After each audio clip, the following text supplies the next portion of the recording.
بسم اللہ الرحمن الرحیم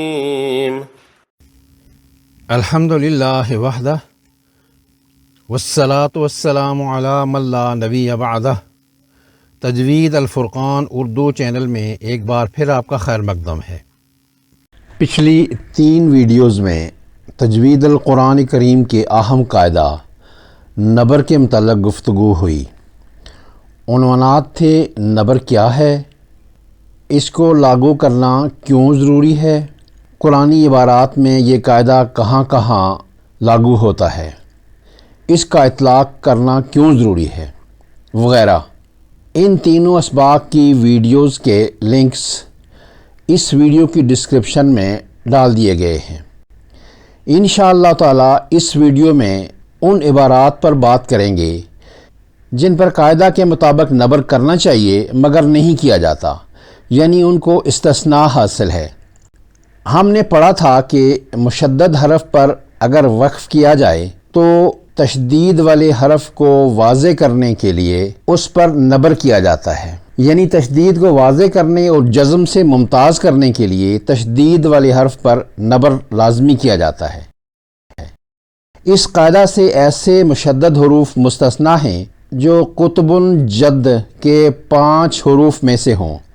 آپ نے صحیح سمجھا کہ یہ 5 حروف قلقلہ ہیں جن کی آواز اپنے مخرج سے لوٹتی ہوئی یعنی واپس آتی ہوئی محسوس ہوتی ہے۔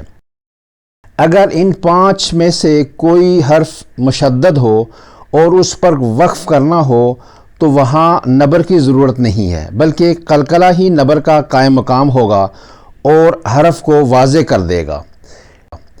اس کی پہلی مثال تبت یدا ابی لہب وتب ہے۔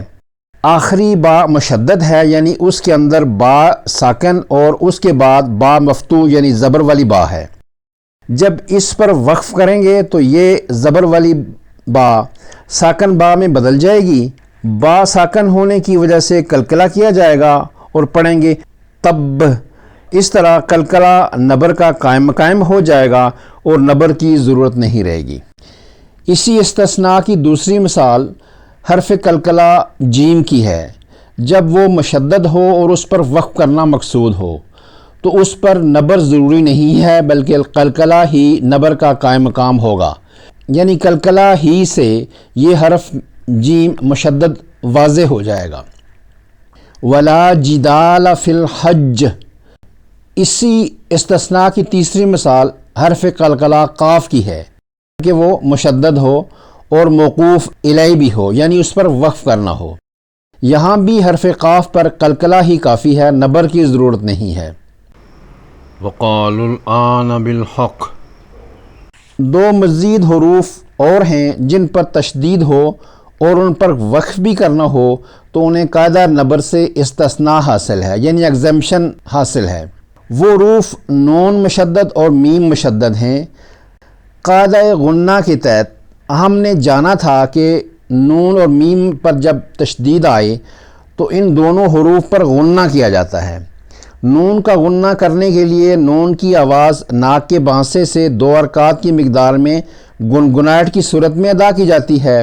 اس دوران زبان تالو سے چپکی ہوتی ہے اور ہونٹ کھلے ہوتے ہیں، جبکہ میم کے غنہ کے لیے میم کی آواز کو بھی ناک کے بانسے سے 2 حرکات کھینچ کر ادا کرنا ہوتا ہے۔ ناک کے بانسے میں جھنجھناہٹ، زبان ساکت اور ہونٹ بند ہوتے ہیں۔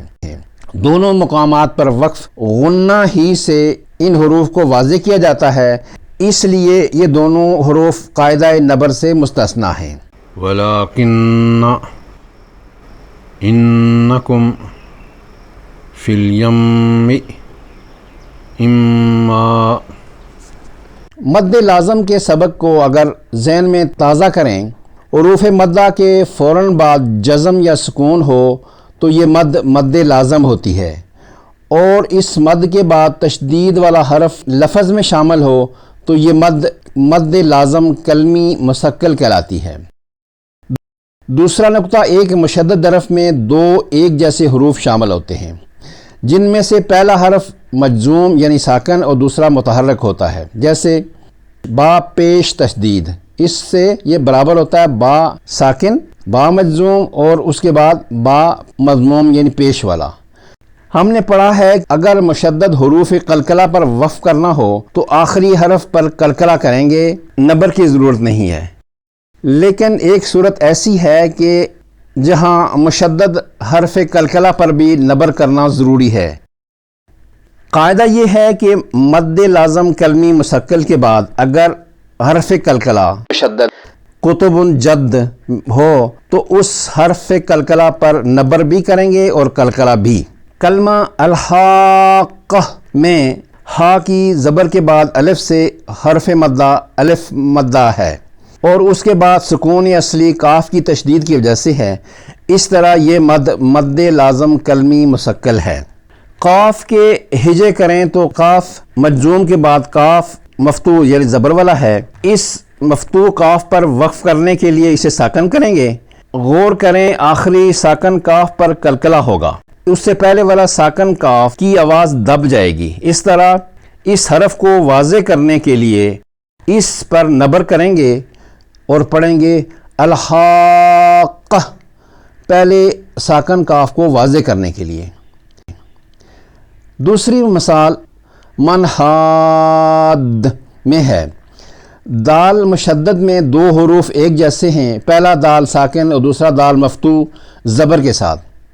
وقف پر آخری دال بھی ساکن ہو جائے گا اور اس پر قلقلہ ہوگا۔ اس سے پہلے دال چونکہ پہلے ہی ساکن ہے، اس کی آواز کو دبنے سے بچانے کے لیے اس پر نبر کریں گے، منحاد منحاد۔ الحمدللہ قرآنی آیات میں قاعدہ نبر کے متعلق گفتگو یہاں مکمل ہوئی۔ اللہ بزرگ و برتر سے دعا ہے کہ وہ ہمیں قرآن الفرقان کو صحیح اور درست لہجے اور تجوید کے قواعد کی روشنی میں پڑھنے کی توفیق عطا فرمائیں۔ ملتے ہیں انشاءاللہ تعالی کسی اور عنوان کے تحت۔ مع السلامہ۔